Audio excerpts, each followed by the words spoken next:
They say you never forget the moment your heart breaks. Mine shattered on Christmas morning in a driveway that I helped pay for, holding a plastic piggy bank with 3 $1 bills inside. My name is Dorothy Washington, but everyone calls me Dot. I'm 58 years old, and I raised my son Marcus by myself after his father walked out when Marcus was only 2. I worked double shifts as a nurse for 26 years. I wore scrubs so worn they were see-through in places because every extra dollar went into Marcus's future. His college fund, his basketball camps, his SAT prep courses, his first car, his apartment deposit when he got that engineering job in Atlanta. I never remarried, never took a vacation, never bought myself anything nice. Every single thing I did was for my boy. And on Christmas morning, 2024, standing in front of the house I helped him buy, watching him hand a $60,000 BMW with a red bow to his mother-in-law while my gift sat in my hands like a joke, I realized something that made my blood run cold. I had raised a stranger. Let me back up. Let me tell you how I got here, standing in that driveway with tears I refused to let fall. Marcus met Brittany 5 years ago at a company conference. She was beautiful, confident, and came from money. Her parents owned 3 car dealerships in Florida. Her mother, Patricia Coleman, wore designer everything and made sure everyone knew it. When Marcus first brought Brittany home to meet me, I was so happy. My baby had found someone who made him smile. I didn't see the red flags then. I was too busy being grateful. The first flag was small. We were having dinner at my house. Nothing fancy, just my famous pot roast and mac and cheese. Brittany barely touched her food. She kept looking at her phone, texting someone. When I asked if everything was okay, she smiled sweetly and said, "Oh, it's just my mom. She wants to know what we're having for Christmas this year." It was July. Marcus laughed it off. "Brittany's mom likes to plan ahead, Mama. You know how some people are." I bit my tongue. I'd raised my son to respect his elders, so I respected his choice. But something in my spirit whispered a warning. The second flag came when they got engaged. Marcus called me, excited, talking fast the way he used to when he was a little boy on Christmas morning. "Mama, I did it. I proposed. She said yes." My heart swelled. "Oh, baby, congratulations. When do I get to help plan the wedding?" There was a pause, a long pause. Then Brittany's voice came on the line. Marcus had me on speakerphone. "Hi, Miss Dot." Her voice was sugar sweet. "We're so excited. And don't worry about a thing. My mother has already hired a wedding planner. We know you work so hard. We didn't want to burden you with all the details." Burden. That word stuck in my chest like a piece of glass. "Oh," I said, trying to keep my voice steady. "Well, I'd still love to be involved. Maybe we could go dress shopping together, or cake tasting." Another pause. "That's so sweet of you. We'll let you know." They never let me know. I found out about the dress shopping on Facebook. Patricia had posted 15 pictures of her and Brittany at some boutique in Miami, champagne glasses in hand, surrounded by white dresses that cost more than my car. The caption read, "Mother-daughter memories. Finding the perfect dress for my perfect girl." I wasn't invited. I wasn't invited to the bridal shower either, or the bachelorette party, or the venue walkthrough. When I finally asked Marcus about it, he sighed like I was being difficult. Mama, Brittany's mom is paying for most of the wedding. She just wants to handle things her way. You understand, right? No, I didn't understand. But I said I did because I loved my son. The wedding was beautiful. I wore my best dress, the navy blue one I'd bought on sale 3 years earlier. I sat in the front row and smiled through the whole ceremony, even though Patricia was the one who walked Brittany down the aisle with her father, who stood at the altar fussing over Brittany's veil, who gave the mother of the bride speech that had everyone crying. I wasn't asked to speak. I wasn't asked to do anything. I was just there, like a decoration. After the wedding, things got worse.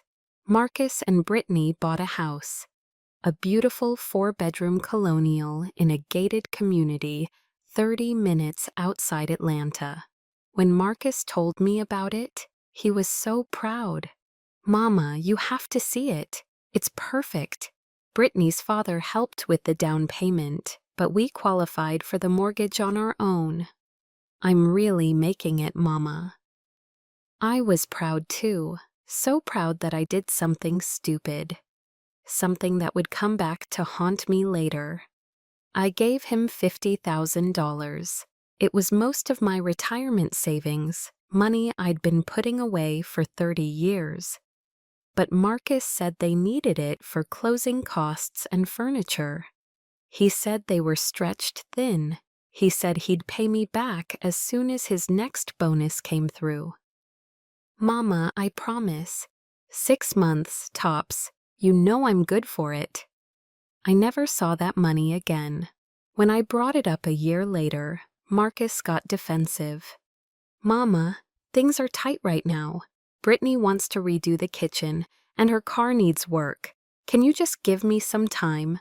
Brittany's car was a Mercedes. The kitchen was already perfect.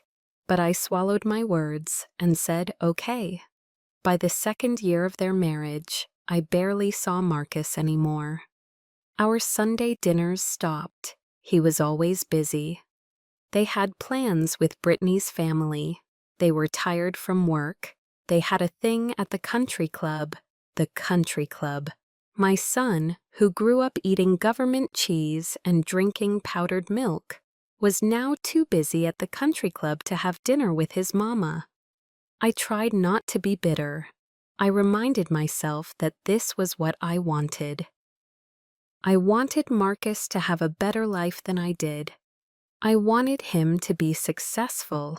I wanted him to be happy. But did happiness have to mean forgetting where you came from? 3 years into the marriage, Patricia got sick. Nothing serious, just a bad case of pneumonia. But you would have thought she was dying the way Brittany and Marcus carried on. Marcus took 2 weeks off work to help care for her. He and Brittany stayed at Patricia's house in Florida. He called me once during those 2 weeks, and the conversation lasted 4 minutes. Just checking in, Mama. Everything good? Yes, baby. How's Patricia doing? Better. Brittany's been amazing, taking care of her mom. I'm just trying to support my wife, you know? Support his wife. That was nice, real nice.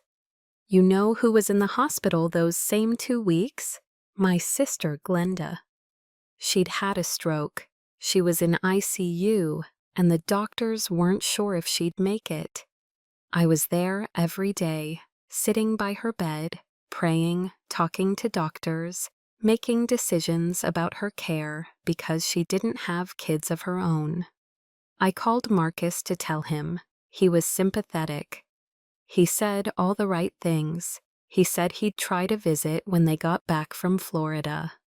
He never came. Glenda died 2 months later. Marcus sent flowers to the funeral, but didn't attend because Brittany had a work event she couldn't miss, and she needed his support. I stood at my sister's grave, alone, and felt something inside me start to crack. But I held it together. I always held it together. That's what mothers do. We swallow our pain. We make excuses for our children. We convince ourselves that it's okay, that they still love us, that they're just busy living their lives. Then came last Christmas, Christmas 2023. I drove to their house on Christmas Eve, my back seat full of presents I'd wrapped with care. I'd knitted Marcus a sweater in his favorite color. I'd bought Brittany an expensive candle set from that boutique she was always posting about on Instagram. I'd baked my famous sweet potato pie, the one Marcus used to beg for as a kid. When I arrived, Patricia's Cadillac was already in the driveway. The house was full of people, Brittany's family, her parents, her two brothers, her grandmother, her aunts and uncles and cousins. The living room looked like something out of a magazine, with a 12-foot Christmas tree covered in gold ornaments and presents stacked so high you could barely see the bottom branches. "Mama!" Marcus hugged me at the door. "You made it! Come in, come in." I walked in with my armful of presents and suddenly felt very small, very out of place.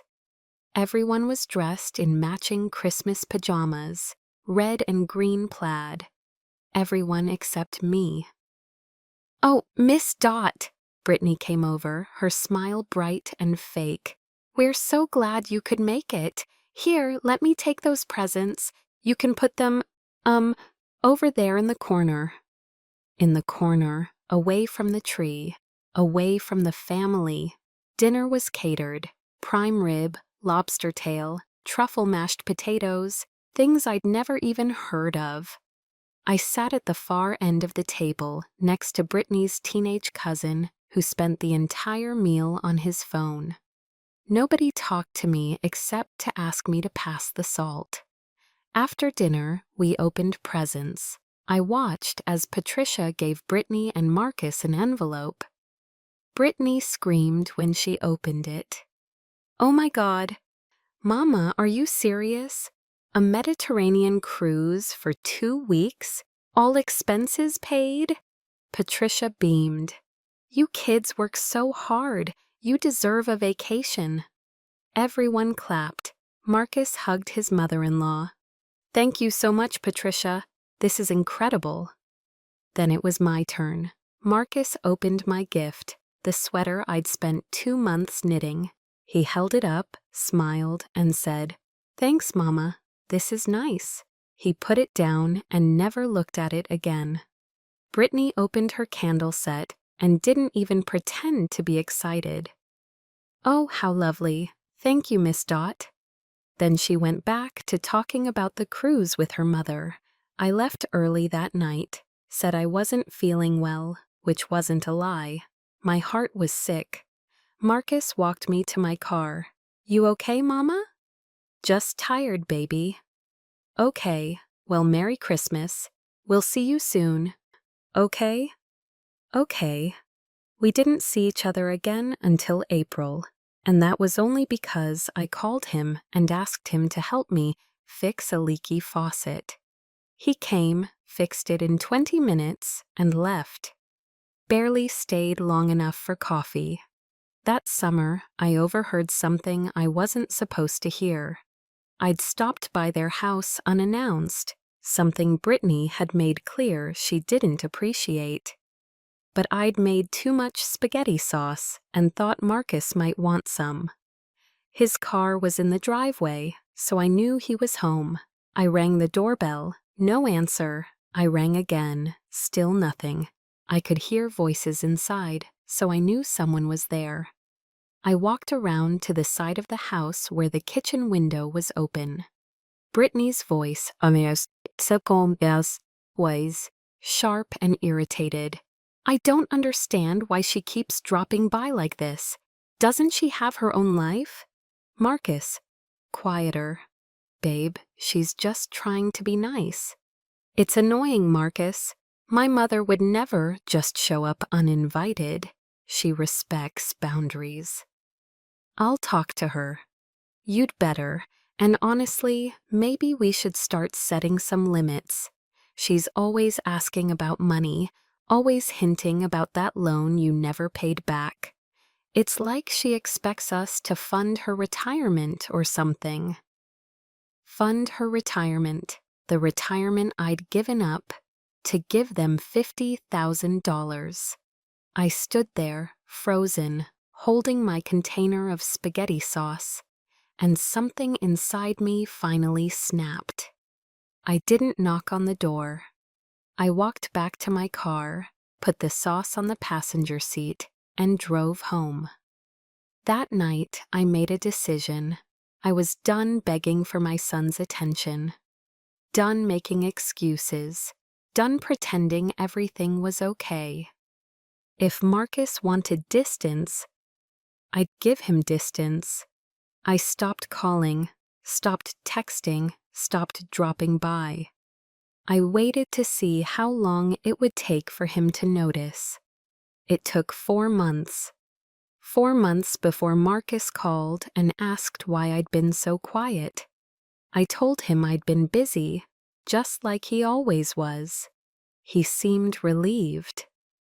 The conversation lasted 6 minutes. That brings us to this year, this Christmas. The Christmas that changed everything. 2 weeks before Christmas, Marcus called. "Hey, Mama. So Brittany and I wanted to invite you over for Christmas morning. We're doing a big thing this year. Patricia's coming too, and Brittany's brothers. It'll be nice." A big thing I should have known. I showed up Christmas morning at 9 o'clock, like Marcus had told me. I wore my church dress, the burgundy one I'd bought for Glenda's funeral. I brought presents. A watch for Marcus that I'd saved up for. A cookbook for Brittany that cost more than I wanted to spend. When I pulled up, there was already a crowd in the driveway. Patricia, Brittany's father Dennis, her brothers, their wives, their kids. Everyone was gathered around something covered with a tarp. Marcus saw me and waved. "Mama, perfect timing." I got out of my car, holding my presents. "What's going on?" Brittany was practically bouncing with excitement. "Okay, everyone, this is the moment. Mama, are you ready?" Patricia, dressed in a white fur coat, even though it was 65 degrees, clasped her hands together. "Oh, sweetheart, you didn't have to do this." Marcus grabbed the edge of the tarp. On the count of 3, 1, 2, 3. He pulled the tarp off, and there it was. A brand new white BMW 7 Series with a giant red bow on the hood. Patricia screamed. Actually screamed. "Oh my God! Oh my God! Marcus! Brittany! This is too much!"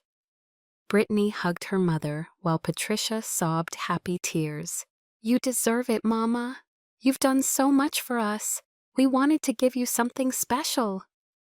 Marcus handed Patricia the keys. "Merry Christmas, Patricia. Welcome to the family." Everyone cheered. Patricia's sons were taking pictures. The grandkids were climbing on the car. Brittany was crying. Marcus looked so proud. And I just stood there, holding my 2 wrapped presents, invisible. Patricia finally noticed me. "Oh, Dot, look at this. Can you believe it? My daughter and son-in-law are so generous." I managed to smile. "It's beautiful. Congratulations." We all went inside after that. The house was decorated like a Christmas showroom. The tree was enormous. There were presents everywhere, expensive-looking bags with designer names on them. We sat down in the living room to exchange gifts. I watched as Marcus and Brittany gave Patricia's sons expensive watches. They gave the grandkids iPads. They gave Dennis a golf club set that probably cost more than my monthly rent. Then Marcus picked up a small gift bag from under the tree and handed it to me. "Here you go, Mama. Merry Christmas." The bag was light, too light. I reached inside and pulled out a plastic piggy bank. A child's piggy bank, pink with white spots. I turned it over and heard something rattle. Inside were 3 $1 bills. $3. The room went quiet for a second, then Brittany laughed. It's symbolic. You're always telling Marcus to save money, right? So we got you a piggy bank to remind you. Everyone laughed, like it was funny, like it was a cute joke. Marcus was smiling. We figured you'd appreciate the humor, Mama.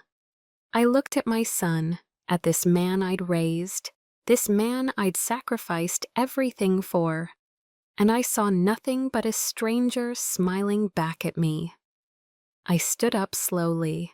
This is very thoughtful, thank you. Brittany looked relieved. Oh, good. I'm so glad you like it. I told Marcus you'd understand the joke. I picked up my purse. I should get going. I have a long drive. Marcus frowned. Already? We haven't had breakfast yet.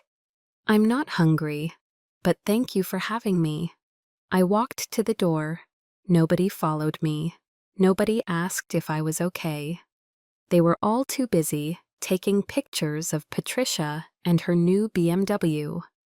I got in my car, placed the piggy bank on the passenger seat, and drove home. I didn't cry, not yet. I walked into my house, set the piggy bank on my kitchen table, and stared at it for a long time. $3. After everything I'd given, everything I'd sacrificed, everything I'd done. $3. That's when I walked to my bedroom closet and pulled out the box I kept on the top shelf. The box with all my important papers. Birth certificates, insurance policies, and at the very bottom, a document I'd almost forgotten about. The deed to Marcus's house. See, when Marcus said Brittany's father helped with the down payment, what he didn't tell me was that Brittany's father only offered $25,000, but they needed $75,000 to close. So when I gave Marcus $50,000, he added my name to the deed, said it was to protect my investment, said I was part owner.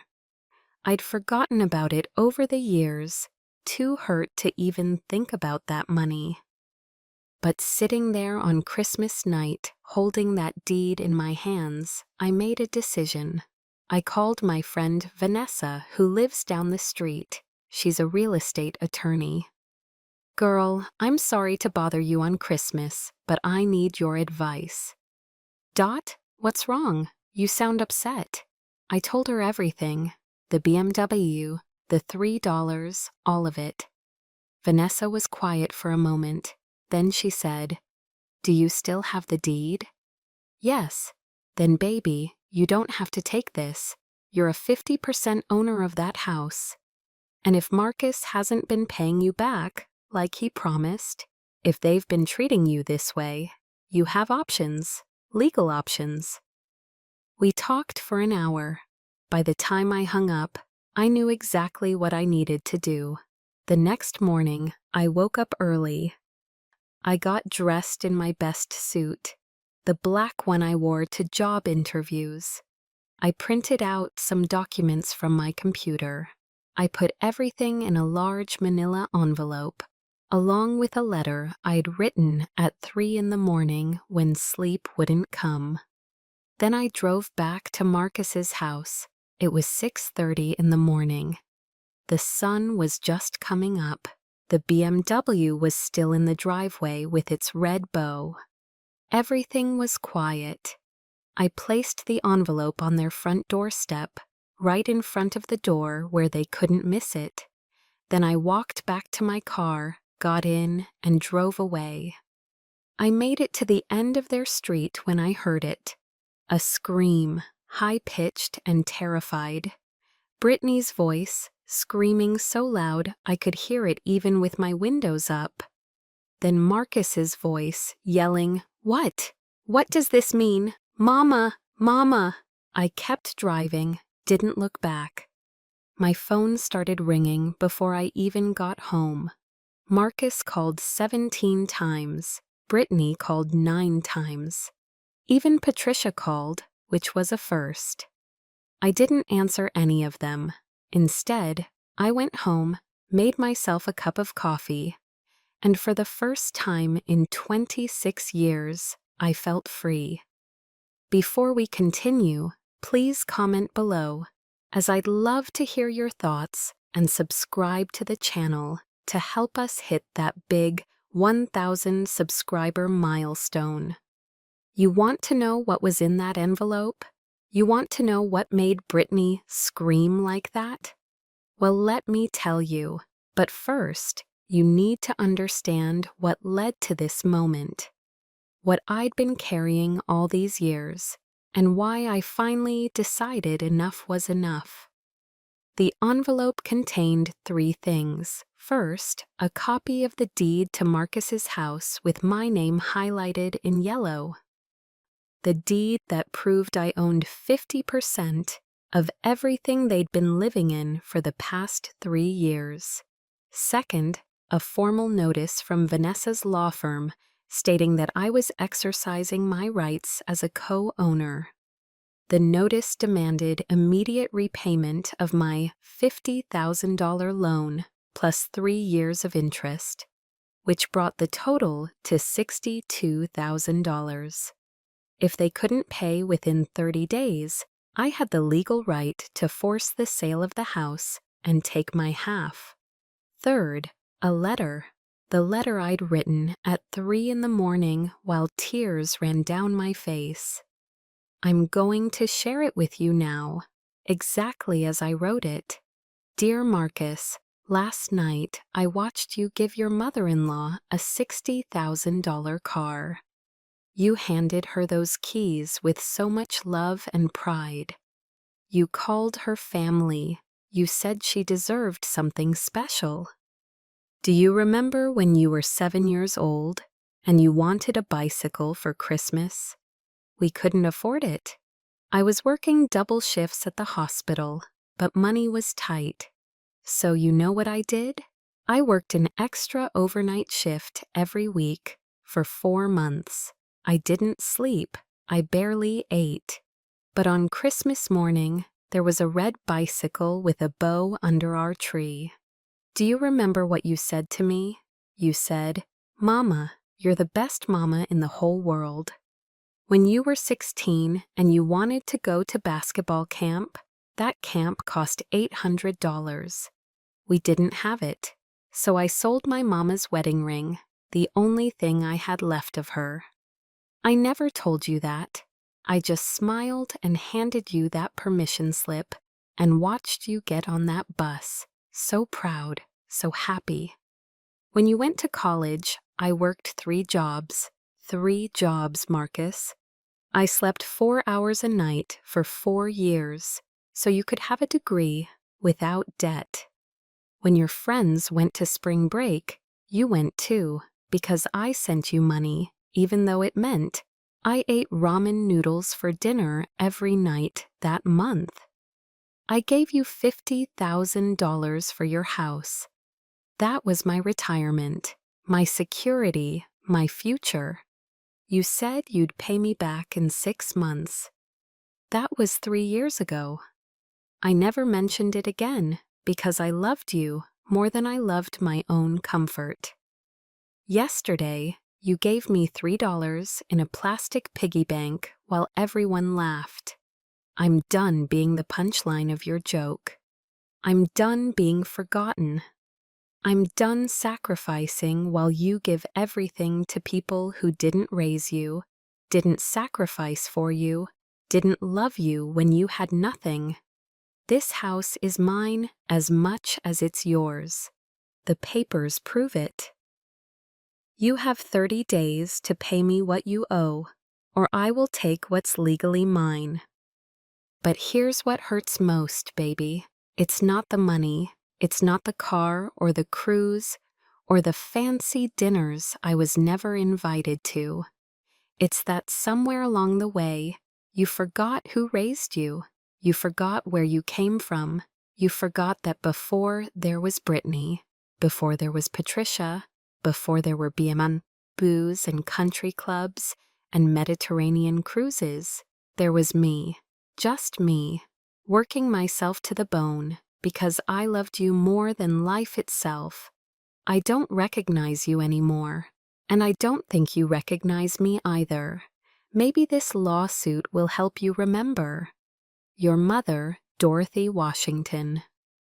I sat in my living room that morning, sipping my coffee, listening to my phone ring and ring and ring. I didn't answer. There was nothing they could say that I wanted to hear. By noon, there was a knock on my door. I looked through the peephole and saw Marcus standing there. He looked terrible. Eyes red, hair messy, still in his pajamas. He'd been crying. "Mama, I know you're in there. Please, please open the door. We need to talk." I opened the door but didn't invite him in. "Say what you need to say." He looked at me with those same eyes that used to look up at me when he was a little boy asking for just one more bedtime story. "Mama, what is this? What are you doing?" "I'm taking what's mine." "But the house, you can't just... We live here. This is our home. It's my home too.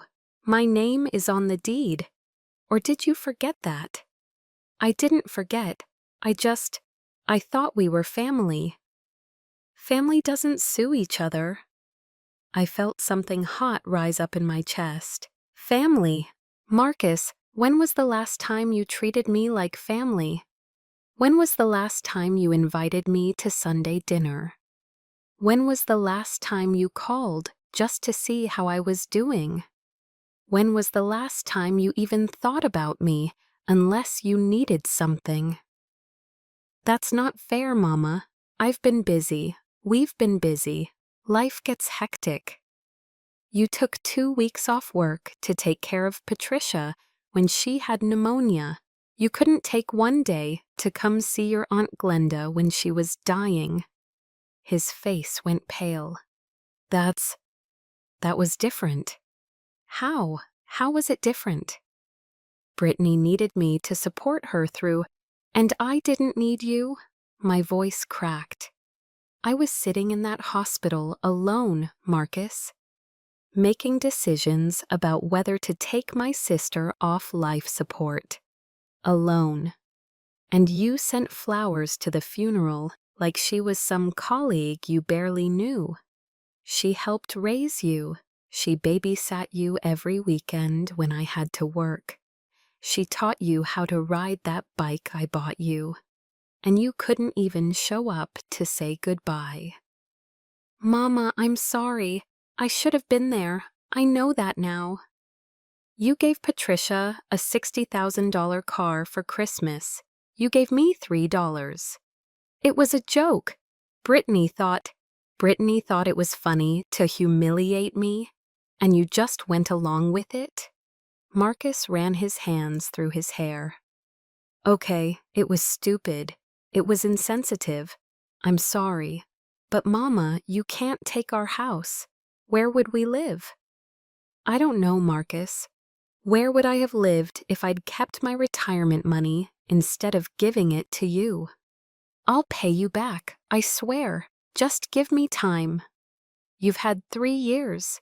The house is worth $400,000 now. If you force us to sell, we'll lose everything." "No, you'll lose half of everything. I'll get what's mine." He stared at me like he didn't know me. "I can't believe you're doing this." "I can't believe it took me 3 years to do it." Brittany is devastated. "Good. Mama, what do you want me to say, Marcus? That I'm sorry? I'm not sorry. I'm tired. I'm tired of being disrespected. I'm tired of being forgotten. I'm tired of watching you give everything to everyone else, while I get nothing but leftover crumbs and jokes. We'll pay you, okay? We'll figure it out. Just drop the lawsuit. $62,000, 30 days. That's what the notice says. We don't have that kind of money. Then I guess you'll need to sell something. Maybe Patricia can give back that BMW. His face hardened. That's what this is about. You're jealous. I actually laughed. Jealous? Oh, baby, I'm not jealous. I'm done. There's a difference. You're going to destroy our marriage over this. I'm not destroying anything. You did that all by yourself when you chose to forget who raised you. Marcus turned to leave, then stopped. You know what? Fine. You want to be petty? You want to act like this? Then go ahead. But don't expect me to come crawling back when you realize what you've lost. I already know what I've lost. I lost my son 3 years ago. I'm just finally accepting it. He left, slammed his car door so hard I heard it from inside my house. I closed my door, locked it, and cried for the first time since Christmas morning. But they weren't sad tears. They were angry tears, relieved tears, free tears. The next few days were hell. Marcus called from different numbers trying to get me to answer. Brittany sent me text messages that started off apologetic and ended with threats. Patricia even had the nerve to call me and lecture me about respecting marriage and not coming between a man and his wife. I blocked all of them. On day 4, Vanessa came over with her briefcase. Girl, you need to see this. She spread papers across my kitchen table. They hired a lawyer, Charles Patterson. He's expensive, which means they're taking this seriously. Good. I need to be real with you. This is going to get ugly. They're going to try to paint you as a vindictive, bitter woman trying to ruin her son's life.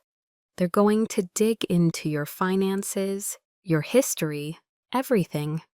Let them dig. I've got nothing to hide. Do you have proof that the $50,000 was a loan and not a gift? I pulled out my phone and showed her the text messages from 3 years ago. Marcus promising to pay me back. Marcus saying it was just a temporary loan. Marcus thanking me for the loan, not the gift. Vanessa smiled. Perfect. This is going to work in your favor. What are my chances? Honestly, 90%. The deed is clear. The texts prove the loan. They haven't made a single payment. Any judge will side with you. And if they can't pay?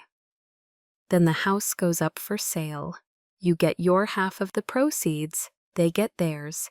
And if there's any profit, you split it. How much profit are we talking? The house was purchased for $250,000. It's now worth about $400,000. After you take your half, after the mortgage is paid off, they'd walk away with about $50,000. You'd get about $125,000.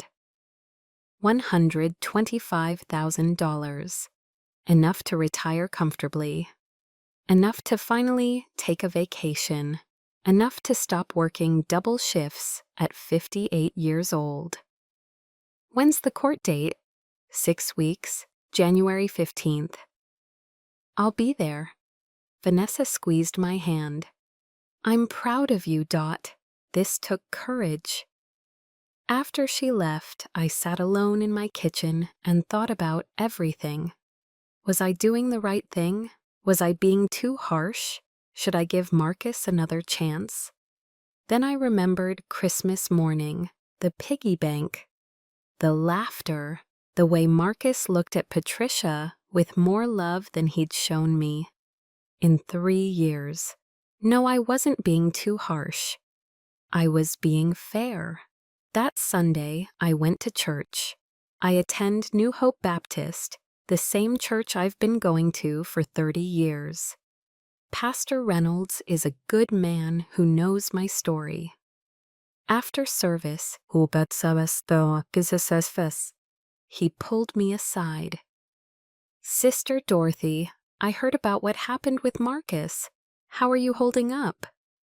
Word travels fast in the Black church community. I wasn't surprised everyone knew. I'm okay, Pastor, really. You need anything, you let me know. This church is your family too. I started crying right there in the fellowship hall. Thank you, Pastor. That means more than you know. Over the next few weeks, my church family surrounded me with love. Sister Jenkins brought me meals. Brother Thomas offered to help with any home repairs I needed. The women's prayer group added me to their daily prayers. For the first time in years, I didn't feel alone. Marcus and Brittany tried one more time to change my mind. They showed up at my house with Patricia 2 weeks after I'd served the papers. Patricia knocked on my door with her knuckles, hard and demanding. I opened it and found all 3 of them standing there. We need to talk, Patricia announced, pushing past me into my house without being invited. Excuse me, but this is my home. You don't just walk in here like, oh, let's not stand on ceremony, Dorothy. Patricia's voice was ice. She sat on my couch like she owned it. We're here to discuss this ridiculous situation you've created. Brittany stood behind her mother like a bodyguard. Marcus looked at the floor. There's nothing to discuss, I said calmly. Everything is in the hands of the lawyers now. Patricia laughed, but it wasn't a nice laugh. Do you have any idea what you're doing? You're destroying your relationship with your only son over money. Money, Dorothy. Is that really what matters to you? This isn't about money. Oh, please. Of course it's about money. You're jealous that we gave Brittany's mother a nice gift. So now you want to punish them by taking their house. I want what's legally mine. You want to be petty, Patricia snapped. You want to hurt them because you feel left out. Well, let me tell you something. Maybe there's a reason you're left out. Maybe if you weren't so needy, so demanding, so bitter, they'd want you around more. The room went silent. Marcus finally looked up. Mom, that's not... Shut up. Marcus, Patricia said. Then she turned back to me. Here's what's going to happen. You're going to drop this lawsuit. You're going to apologize to my daughter and son-in-law. And you're going to accept that sometimes families have different levels of involvement. I stood up. Get out of my house. Dorothy, get out now. Patricia stood, smoothing her designer dress. Fine, but when you're old and alone and Marcus wants nothing to do with you, remember that you did this to yourself. They left. As the door closed, Brittany turned back and said one more thing. We're going to win this case, and when we do, don't ever contact us again. I stood in my empty house and realized something important. I'd already won, because win or lose in court, I'd done something more important. I'd chosen myself. For the first time in 26 years, I'd chosen my own dignity over my son's comfort, and that felt like victory. 3 days before the court date, something happened that I didn't expect. I came home from work to find an envelope taped to my front door. Not a legal document, a personal letter. I didn't recognize the handwriting. I opened it carefully. Inside was a handwritten note on expensive stationery. Mrs. Washington, you don't know me. My name is Cheryl Davis, and I'm Brittany's aunt. Patricia's younger sister. I heard about what's happening between you and your son, and I felt compelled to reach out. I want you to know that Patricia has done this before. She has a pattern of pushing mothers-in-law out and inserting herself as the primary maternal figure in her children's marriages. She did it to my brother's wife. She did it to my oldest nephew's wife. She's controlling, manipulative, and she convinces her children that their spouses' families are less important than ours. What you're experiencing is not your fault. Patricia is toxic, and Brittany has learned from the best. I've watched Patricia destroy family relationships for years because she can't stand not being the center of attention. I can't testify in court. I won't put myself in the middle publicly. But I wanted you to know that you're not crazy, you're not wrong, and I'm sorry for what my family has put you through. I hope you get justice, Cheryl. I read that letter 3 times, then I folded it carefully and put it in my Bible. It was the confirmation I needed. I wasn't imagining things. I wasn't being oversensitive. I was dealing with people who were actively pushing me out of my son's life, and Marcus was letting them. The night before court, I laid out my best suit. I prayed. I called Vanessa to go over everything one more time. "You ready?" she asked. "I'm ready. Remember, don't let them bait you. Don't get emotional. Just tell the truth." "I will." "Dot, you're doing the right thing." I hung up and tried to sleep, but at 2 in the morning, my phone rang, a number I didn't recognize. Against my better judgment, I answered. "Hello? Mama." It was Marcus. His voice was broken, raw. "Please don't do this. Please, I'm begging you. Brittany, she's pregnant." My heart stopped. "What?" "She's 8 weeks pregnant. We just found out. Mama, if we lose the house, where will we raise our baby? Please, I'm asking you as your son. Drop the lawsuit." "I'll pay you back, I swear. Just please, please don't take my babies home." And there it was, the one thing that could make me hesitate. A grandchild, a baby, my grandbaby. I closed my eyes and felt the weight of the decision crushing me. "Marcus, please, Mama, please. I'm sorry for everything. I'm sorry for the piggy bank. I'm sorry for not being there for Aunt Glenda. I'm sorry for all of it. Just please give me another chance. Give us another chance for the baby." I sat there in the dark, holding the phone, feeling torn in half. On one side, my pride, my dignity, my justice. On the other side, my grandchild. "I'll see you in court tomorrow." Marcus. Usses?" Isa finally said, "We'll let the judge decide." I hung up before he could say anything else. I didn't sleep that night. I stared at the ceiling and wondered if I was about to make the biggest mistake of my life. A grandchild, a baby who would need a stable home. Was I really going to take that away? But then I thought about that letter from Cheryl. I thought about 3 years of being invisible. I thought about that plastic piggy bank. I thought about how Marcus had called me, not to apologize sincerely, not to fix our relationship, but to manipulate me with news of a pregnancy. And I knew that if I backed down now, nothing would ever change. I'd still be the forgotten mother.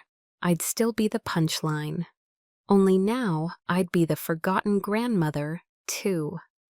They'd use that baby to control me, just like they'd been controlling me all along. No, enough was enough. The next morning, January 15th, I put on my best suit, my pearls, and my determination. Vanessa picked me up at 8 o'clock. "You look strong," she said. "I feel terrified." "That's normal, but Dot, you've got this. The law is on your side." We drove to the courthouse in silence. When we walked into the courtroom, I saw them immediately. Marcus and Brittany sitting with their lawyer, a sharp-looking man in an expensive suit. Patricia was there too, dressed like she was going to a funeral, or maybe like she was expecting to attend mine. They all stared at me as I walked to my seat. Marcus looked terrible. Dark circles under his eyes. Brittany's hand was on her stomach, making sure everyone knew about the pregnancy. The judge walked in. Judge Martha Williams, a black woman in her 60s, with kind eyes and a no-nonsense demeanor. Case number 2025, CV8T842, Washington versus Washington, the bailiff announced. And just like that, it began. Brittany's lawyer went first. He painted a picture of me as a bitter, vengeful woman trying to destroy a young couple's life over a misunderstanding.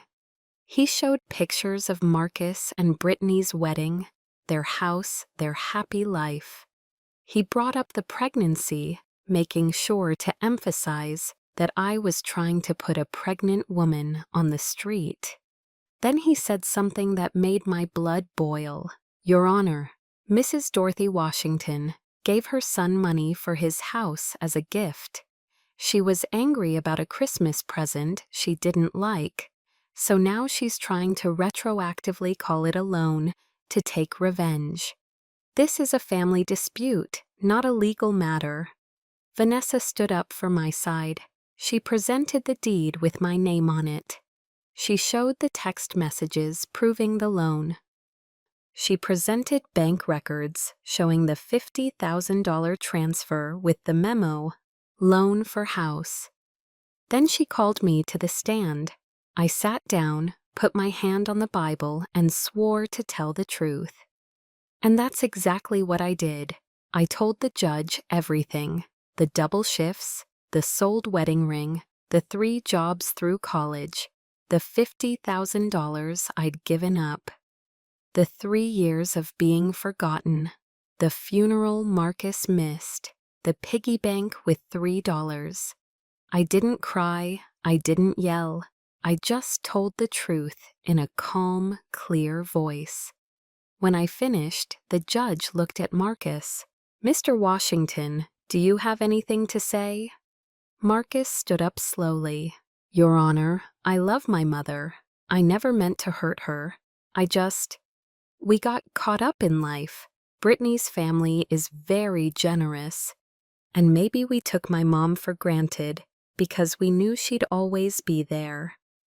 The piggy bank was a joke that went too far. I'm sorry for that. But please, we're about to have a baby. We can't lose our home." Judge Williams was quiet for a long moment. Then she said, "I'm going to take a 15-minute recess. When I come back, I'll give my ruling." Those 15 minutes felt like 15 hours. When the judge came back, everyone stood. She looked at me, then at Marcus, then at the papers in front of her. "I've reviewed all the evidence," she said. "The deed clearly lists Mrs. Dorothy Washington as a 50% owner of the property in question.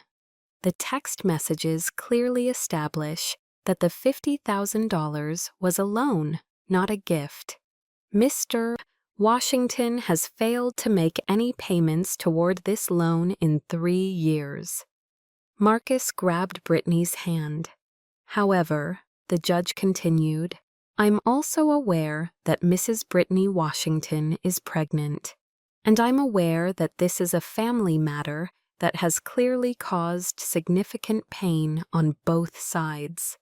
Here it comes, I thought. She's going to side with them because of the baby. "So here's my ruling," Judge Williams said. "The house will not be sold immediately. Instead, Mr. Marcus Washington and Mrs. Brittany Washington have 90 days to secure a loan or find funds to pay Mrs. Dorothy Washington the full amount of $62,000 plus court costs. If they fail to do so within 90 days, the house will be placed on the market and sold, with proceeds split according to the ownership percentages on the deed. She looked directly at Marcus. "Young man, your mother gave you everything, and you gave her $3. You should be ashamed of yourself. Court is adjourned." The gavel came down. I'd won. Vanessa hugged me as we walked out of the courtroom. 90 days, they'll never get $62,000 in 90 days. I know.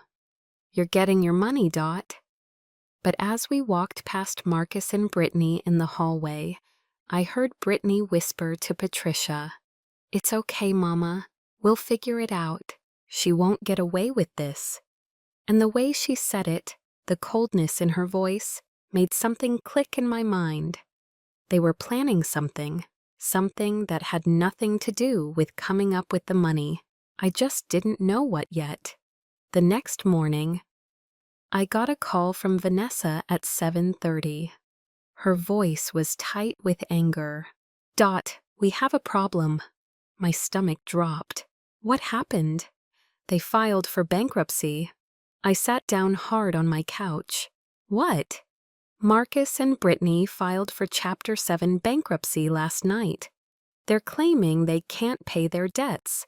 If it goes through, your loan could be discharged. You might not get a penny. Can they do that?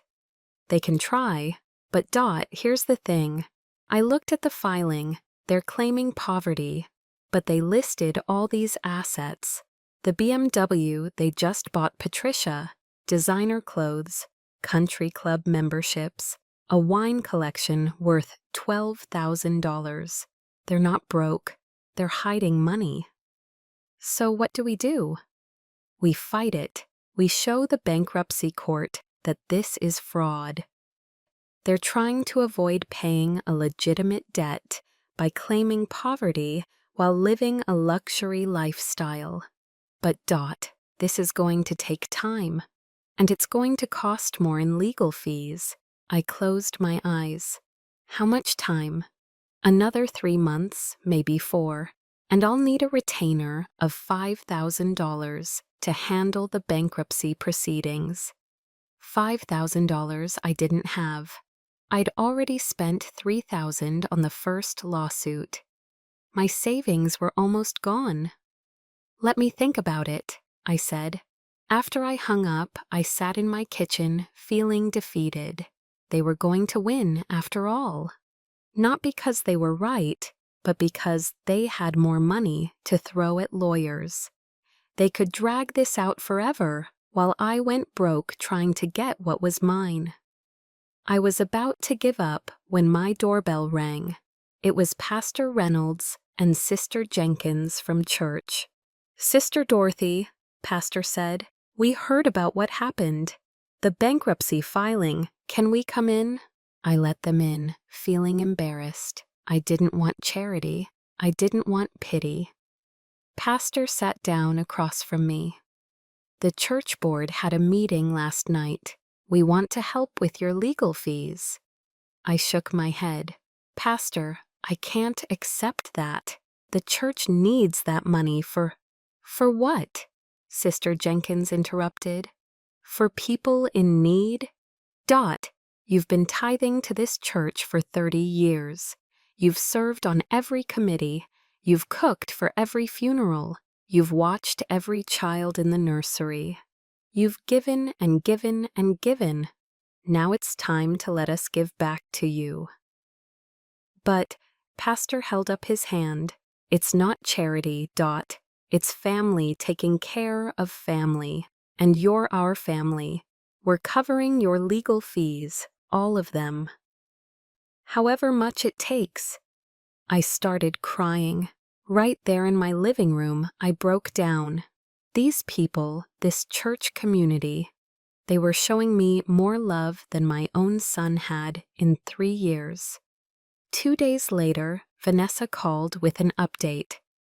The bankruptcy hearing is set for February 10th. We need to prove they're committing fraud. I need you to help me gather evidence. What kind of evidence? Social media posts, credit card statements if you can get them, photos of their lifestyle, anything that shows they're not as broke as they claim to be. I wasn't good with computers, but Sister Jenkins's grandson, a 22-year-old named DeAndre, was. He came over that evening with his laptop. Miss Dot, I'm going to teach you how to screenshot and save social media posts. Because trust me, people always tell on themselves online. He was right. Within an hour, we'd found Brittany's Instagram account. It was public, and it was full of evidence. Photos from a ski trip to Colorado 3 weeks ago. Pictures of designer handbags with price tags still visible. A post from 2 days after the court date showing Brittany at an expensive spa with the caption, "Treating myself because I deserve it." But the most damning post was from Patricia, dated the day before they filed bankruptcy. It was a photo of her, Brittany, and Marcus at a 5-star restaurant. The caption read, "Celebrating family with my successful children. Never let anyone dim your shine." DeAndre saved everything.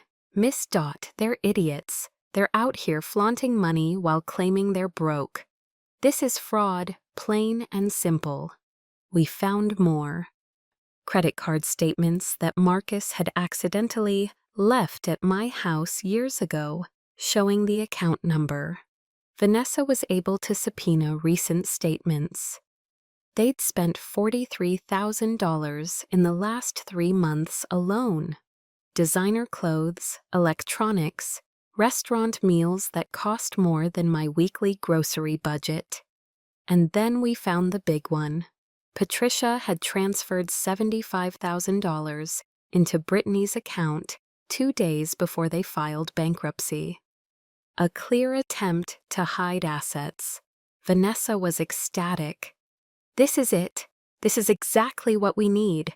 They're going down, Dot." The bankruptcy hearing arrived. This time, I was ready. This time, I wasn't nervous. The bankruptcy trustee was a white man in his 50s named Richard Kowalski. He had a reputation for being tough on fraud. Vanessa had done her homework. Marcus and Brittany's lawyer started with the same story. Young couple, struggling, drowning in debt, can't possibly pay back this loan. Then Vanessa presented our evidence. The Instagram posts on a projector screen, the credit card statements, the bank transfer from Patricia. Mr. Kowalski's face got redder with each piece of evidence. When Vanessa finished, he turned to Marcus and Brittany. "Mr. and Mrs. Washington, you filed for bankruptcy, claiming you have less than $5,000 in assets. Yet I'm looking at photos of you skiing in Aspen, eating at restaurants that charge $200 a plate, and buying handbags that cost more than some people make in a month. Would you like to explain this?" Brittany opened her mouth, but their lawyer put his hand on her arm. "Your Honor, those purchases were made before they decided to file bankruptcy to avoid paying back the woman who sacrificed everything for them." Mr. Kowalski's voice was sharp. "I've been doing this for 20 years. I know fraud when I see it. And this, counselor, is textbook fraud." Marcus finally spoke up. "Sir, I can explain. My mother-in-law was just trying to help us by transferring $75,000 into your account 2 days before you filed. That's called hiding assets, Mr. Washington. That's illegal." The hearing lasted 2 hours. At the end, Mr. Kowalski made his ruling. The bankruptcy petition is denied. Furthermore, I'm referring this case to the U.S. Attorney's Office for possible criminal prosecution for bankruptcy fraud. Mr. and Mrs. Washington, you have 72 hours to withdraw this fraudulent filing, or you will face federal charges. Do I make myself clear? Marcus looked like he was going to pass out. Brittany was crying. Patricia, sitting in the back row, had her face in her hands. We won, again. 3 days later, they withdrew the bankruptcy filing. A week after that, I got a call from a number I didn't recognize. Mrs. Washington, this is Dennis Coleman, Brittany's father. I was surprised. Dennis had been quiet through all of this. Mr. Coleman, please call me Dennis. I need to talk to you. Can we meet somewhere? Just the two of us? We met at a coffee shop. Dennis was a tall man in his late 60s, with kind eyes and gray hair. He looked tired. Mrs. Washington, I want to apologize. I didn't know the full story until recently. Patricia, she's my wife and I love her, but she has a problem with control. She did this same thing with our son's marriage 15 years ago. Pushed his wife's family out until they got divorced. Why are you telling me this? Because I'm tired of watching her destroy families, and because you deserve your money. He slid an envelope across the table. This is a cashier's check for $70,000, $62,000 for what you're owed, plus $8,000 for your legal fees and your pain and suffering. I stared at the envelope. Why? Because it's the right thing to do, and because I want you to drop the case against Marcus. Not for him, not for Brittany or Patricia, but for that baby. Your grandchild deserves to know their grandmother. I opened the envelope. The check was real, $70,000. There's one condition, Dennis said. Patricia can't know this came from me. As far as everyone knows, Marcus and Brittany scraped the money together. Can you do that? I thought about it. Yes, but I have a condition too. I want a written apology from Marcus, a real one. Not because you're forcing him to, but because he means it. Dennis nodded. I'll talk to him. We shook hands. I took the check to the bank that afternoon and deposited it. For the first time in 3 years, I had my money back. For the first time in my adult life, I had financial security. But the money wasn't the victory. The real victory came 2 weeks later. Marcus showed up at my door on a Sunday afternoon. Alone, no Brittany, no Patricia, just my son. Mama, can we talk? I let him in. We sat in the living room where I'd raised him, where we'd played games when he was little, where I'd helped him with homework, where we'd laughed and cried and lived. I'm sorry, he said. And then he started crying, real tears, not manipulation, not performance. Real broken, ashamed tears. I'm so sorry, Mama, for all of it. The BMW, the $3, missing Aunt Glenda's funeral, every Sunday dinner I canceled, every time I chose them over you, every time I made you feel small. I'm sorry. I didn't say anything. I just let him cry. I talked to Cheryl, Brittany's aunt. She told me what Patricia does, how she pushes mothers-in-law out, how she did it to Uncle Richard's wife, how she was doing it to you. And I let her. I saw it happening, and I let her do it because it was easier than standing up for you. Why? I asked. Why was it easier? Because Patricia and Dennis have money. They have connections. They were helping my career. Dennis introduced me to people who got me promoted. Patricia, she made me feel successful, like I'd made it. And you, He looked at me with red eyes. You reminded me of where I came from, and I was ashamed of that, ashamed of the government cheese and the hand-me-down clothes and the tiny apartment we lived in. I wanted to forget all that, so I forgot you too. Marcus, let me finish, please. He wiped his eyes. When I saw you in that courtroom, telling the judge about selling Grandma's ring for my basketball camp, I remembered something. I remembered being 16 and finding you crying in the bathroom one night. You thought I was asleep, but I heard you. You were crying because you were so tired, so bone-tired, and you were praying, asking God to give you strength to keep going, for me, all for me. His voice cracked. You gave me everything, your youth, your health, your dreams, everything. And I gave you $3 and called it a joke. Why the piggy bank, Marcus? Why that specifically? He looked at the floor. Brittany said you were always telling me to save money, to be responsible. She thought it would be funny, a funny way to throw your advice back at you. I knew it was mean, Mama. I knew it. But I laughed anyway, because I didn't want her to think I was a mama's boy. I wanted to be the man Patricia and Brittany thought I was, someone who'd outgrown his raising. And now? Now I realize that man is someone I don't like very much. Someone who forgot that love isn't about money or status or who has the nicest car. It's about who was there when you had nothing, who sacrificed when you needed everything, who loved you before you were successful. He looked at me. I don't expect you to forgive me. I don't deserve it. But I need you to know that I see you now.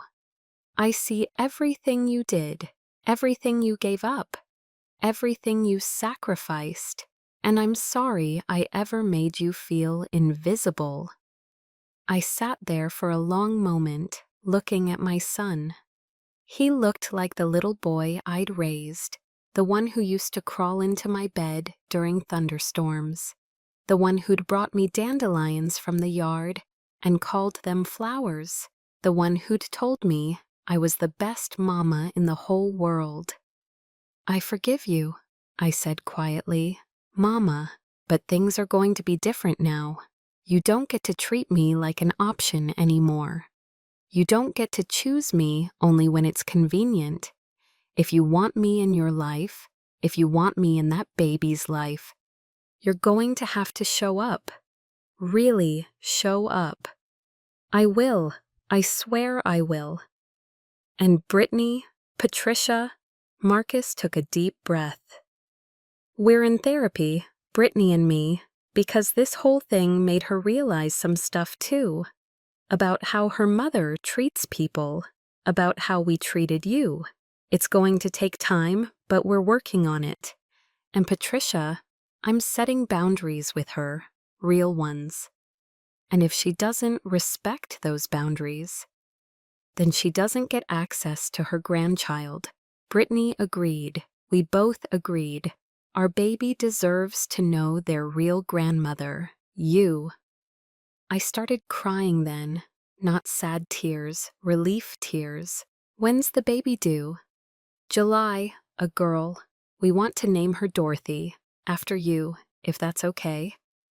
I couldn't speak. I just nodded and pulled my son into a hug. He held on to me like he used to when he was little, and we cried together. The next few months were different, really different. Marcus started coming by every Sunday for dinner. Just him at first, then eventually Brittany joined him. She apologized too, though it took longer for hers to feel real. But she was trying. I could see her trying. Patricia was another story. She was furious about the boundaries Marcus set. She tried to manipulate. She tried to guilt trip. She tried everything. But Marcus held firm, And slowly, Patricia either had to accept the new reality or lose access to her daughter and grandchild. She chose to accept it. Barely, but she did. I went back to church that Sunday after Marcus's apology and gave my testimony. I told the whole congregation what had happened, how I'd almost lost everything, how I'd fought for my dignity, how God had given me justice, how my church family had supported me when my blood family had failed me. People cried, people shouted, people hugged me afterwards and told me I'd inspired them to stand up for themselves too. Pastor Reynolds pulled me aside. "Sister Dot, you did something powerful.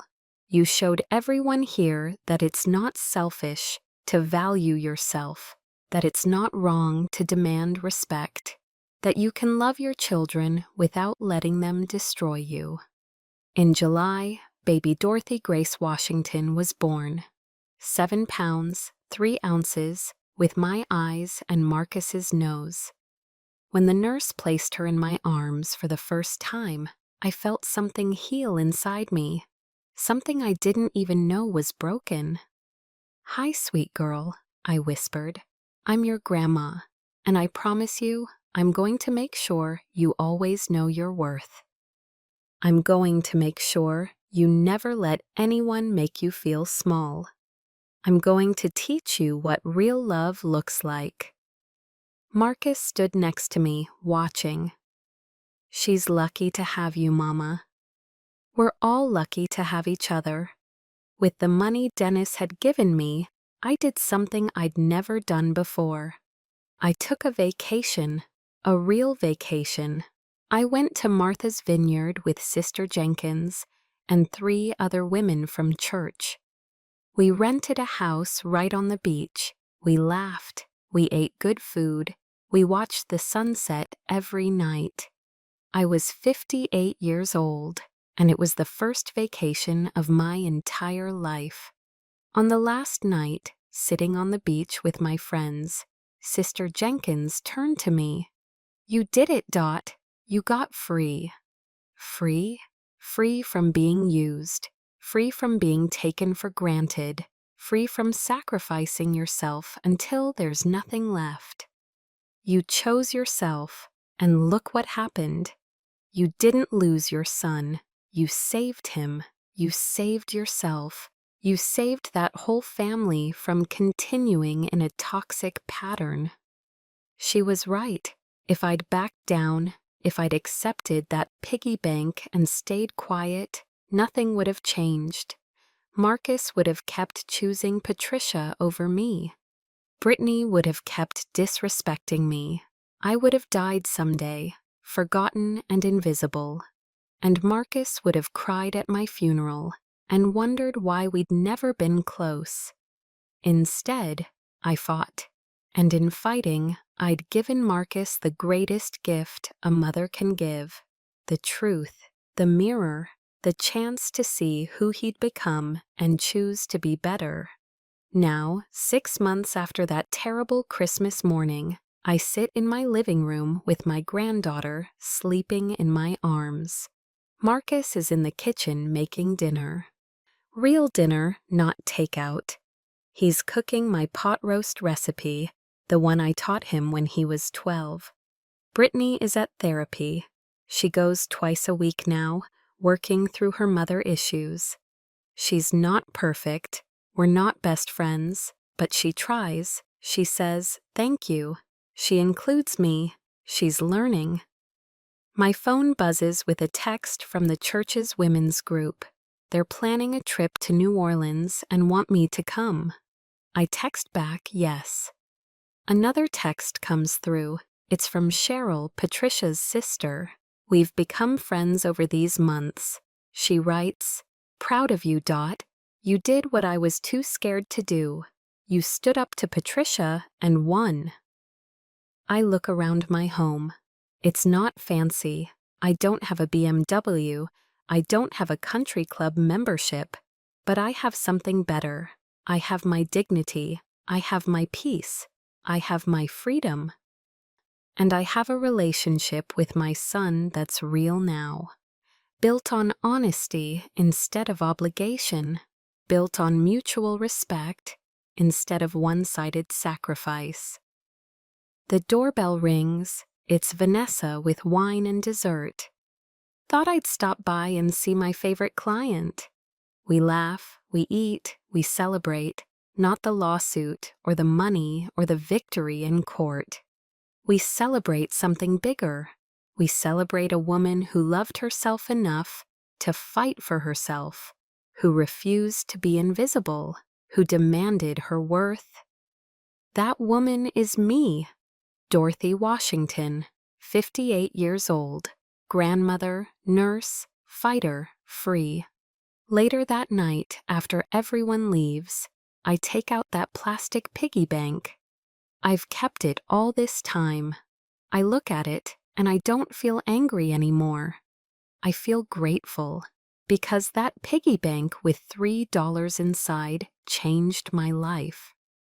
It woke me up. It showed me the truth. It gave me the courage to choose myself. I put it on my mantle, right in the center, a reminder, a trophy, proof that sometimes the worst gifts lead to the best transformations. My phone rings. It's Marcus. Hey, Mama, I forgot to tell you. We're coming over next Sunday. Brittany wants to learn how to make your mac and cheese. That sounds nice, baby. And Mama, thank you for not giving up on me, for loving me enough to fight for us both. That's what real love does, Marcus. It doesn't enable. It doesn't accept disrespect. It fights for what's right, even when it's hard. I'm teaching my daughter that, because of you. We say goodnight. I turn off the lights and go to bed, and for the first time in years, I sleep peacefully. No anxiety, no pain, no wondering if I'm enough, because I finally know the truth. I've always been enough. I've always been worthy. I've always deserved respect and love and honor. It just took a $70,000 lawsuit and a plastic piggy bank to help me remember. Thanks for listening. Don't forget to subscribe and feel free to share your story in the comments. Your voice matters.